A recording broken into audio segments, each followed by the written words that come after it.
Vice Chancellor, Professor Vice Chancellor of NITTE University. It has about 25,000 students in Mangalore, Bangalore and NITTE.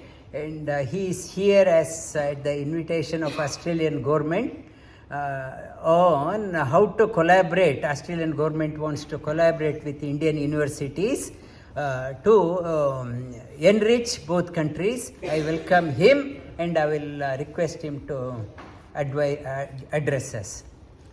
Namaskaram to all of you. At the very outset, let me congratulate you all. You are all, I should say, in a way, making us very proud back in India. I was just talking to Rajendra this morning, and I was telling him that today, in order to ensure that the Indian value systems, the samskara and our parampara is preserved, many people are willing to do the checkbook philanthropy. That's what I was telling. Now, if you ask for donations, they would give, but then the question is involving yourself, participating in the process of preservation like what you are doing today here. You're all proud of what you are doing. This is very rare, and that's why I wish to congratulate you. And on behalf of all our brothers and sisters in India, I wish to tell you that we are very, very proud of you. Thank you. Friends, yes, as Rajendra ji rightly mentioned, I am here as a part of a high power delegation from India.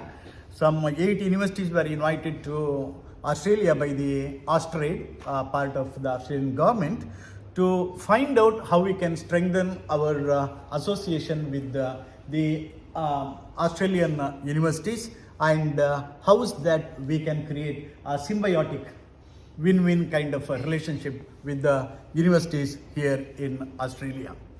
As you all know, I mean, rather before that, I wish to say that this is, in back in India, thanks to the wisdom that is given by the Gitas, we also believe that everything doesn't happen for logical reasons, but sometimes for astrological reasons also.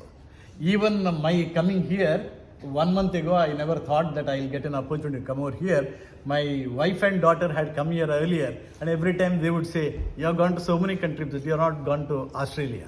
A month back, when I got this invitation, I thought I will make use of this. It is an opportunity for me to connect with the Indian diaspora in Australia and talk to the thought leaders and action leaders in different universities in Australia. So as I came here, the program was, a detailed program was laid out, and starting from Canberra, then Adelaide, then here, and then Sydney, in many places, the government arranged interactions with the university leaders, vice chancellors of these universities. I was quite impressed with the way the education is being delivered in the universities in Australia. The point I wish to tell you is this kind of an interest among the countries like Australia is but natural, because there was a time when I was very young, like these kids. I remember if you go out and tell I'm an Indian, they would ask, where is India? And then after some time, maybe some 30 years or so earlier, they would say, if I say I'm an Indian, oh, Indian, interesting. And but now they say, everybody says, oh, India, oh, you are really lucky.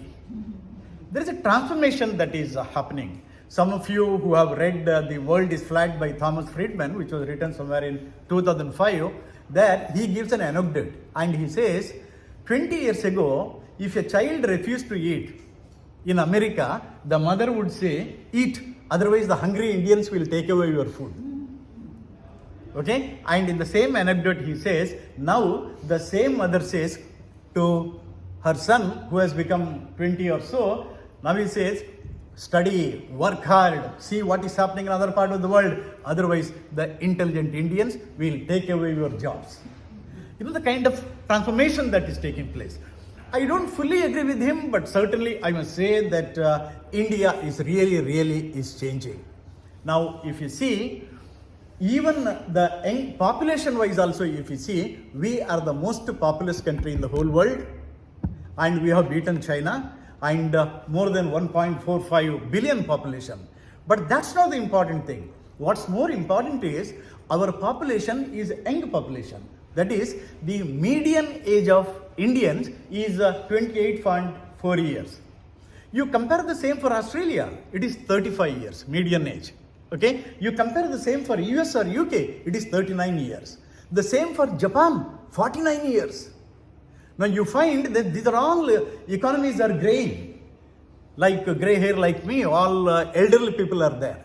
So you find that if at all any transformation good is to happen to a nation, it has to happen through the people, and therefore India has that youthful population. And if we work on the lines as blessed by our elders, as envisaged in the wisdom of Gita and so on, what we had discussion here, and in the Indian parampara, if you grow, certainly there is no way India can be ignored. Even if you look at the economic growth story, you find that India today, which was before independence, our GDP growth rate was just 1%. After independence, the GDP, the income growth rate became 3% for many years, and many would call it, many economists, Western economists called it the Hindu growth rate. That is, India can't grow beyond 3%. And today, our growth rate is the highest in the whole world. It may be around 6.5%, but it is the highest in the whole world. India is growing in such a way to give a run for money to both the eagle and also the dragon and many other countries which I don't want to mention here. What you need to understand is the India's growth story is slowly unfolding, but very surely unfolding.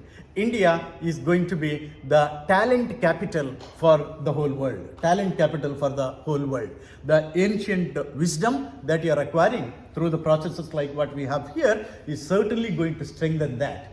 What you need to believe is there is every country outside India has an investment in India. If these countries are to grow, obviously the Indian talent would be needed to fuel their growth story. And that's why we are getting invitation. So when I get an invitation, I don't feel that I am proud as Dr. Moodithaya. No, Dr. Moodithaya is nobody. But then it is a recognition for the India's talent, India's youth and India's wisdom. And therefore, it is but natural that universities outside the country are trying to collaborate with us, are trying to harness the rich research potential that we have through the exchange programs, and then inviting Indian people here, because today by ability and credibility we are acceptable to all. No controversies, nothing. We are not aggressive in our approach, but then our approach to be acceptable to all and accept others as they are is trying to give us a big competitive advantage. You need know, he mentioned about the competitive advantage. I must tell you that the competitive advantage of any nation is not just dependent on the natural resources we have. If that is to happen, the African continent must have been the richest continent in the world. But then what is required is, in addition to the natural resources, you also need the advanced endowments, that is education. Higher education plays a very important role. Only when you are educated, you are empowered. Only when you are educated, you are in a position to make use of the resources you have around you. When you are educated, 1 plus 1 will not be just 2, it can be even 11. Now this kind of possibilities, if you are to explore as a country, it is necessary that you need every Vishwavidyanalaya like the NITTE should become real Nilaya for all kinds of Vidya from all over the world. NITTE Education Trust, which was started by, with the blessing of late Justice K.S. Hegde, the former Supreme Court Judge and Speaker of Lok Sabha, now ably being administered by Sri Vinay Hegde, our Chancellor, tries to ensure that you offer the quality globally relevant talent and globally competitive talent is developed in our campuses. So as Rajendra rightly pointed out, in 3 campuses starting from NITTE near Mangalore, and then a Mangalore campus, then a Bangalore campus. We don't know how many more campuses we are going to have. The very objective is to ensure that you impart quality education, thereby empower India. I'm extremely happy that I'm here today, and it's a pleasure meeting you, all of you. There is a small black box there. Can you just give me yeah, one of you please. I admire your selfless kind of efforts in ensuring that the good lessons that are available in Gita is given to all. Appreciating this from NITTE University, I wish to give a small memento token of love and affection for all Indians back there. To Rajendra. I wish that this Jnana Yajna that you have started will continue. I also offer my pranams to Suganendra Tirtharu for having created all these things, and all of you are lucky, though you are far away from India. I was just telling him, back in India, all may not do this, but when you are outside the country, you feel that you are missing something, and you try to celebrate the goodness of the knowledge of that country that we are doing. And I'm extremely happy to be here. I'm humbled by all your presence. I don't have much to offer, but to say that once again, Dhanyavad. Please do, whenever you are in Mangalore, do visit us. And whenever I'm here, for sure, in fact, in my itinerary, today is supposed to be for going around Australia, because otherwise Melbourne, and otherwise it used to be very, very hectic.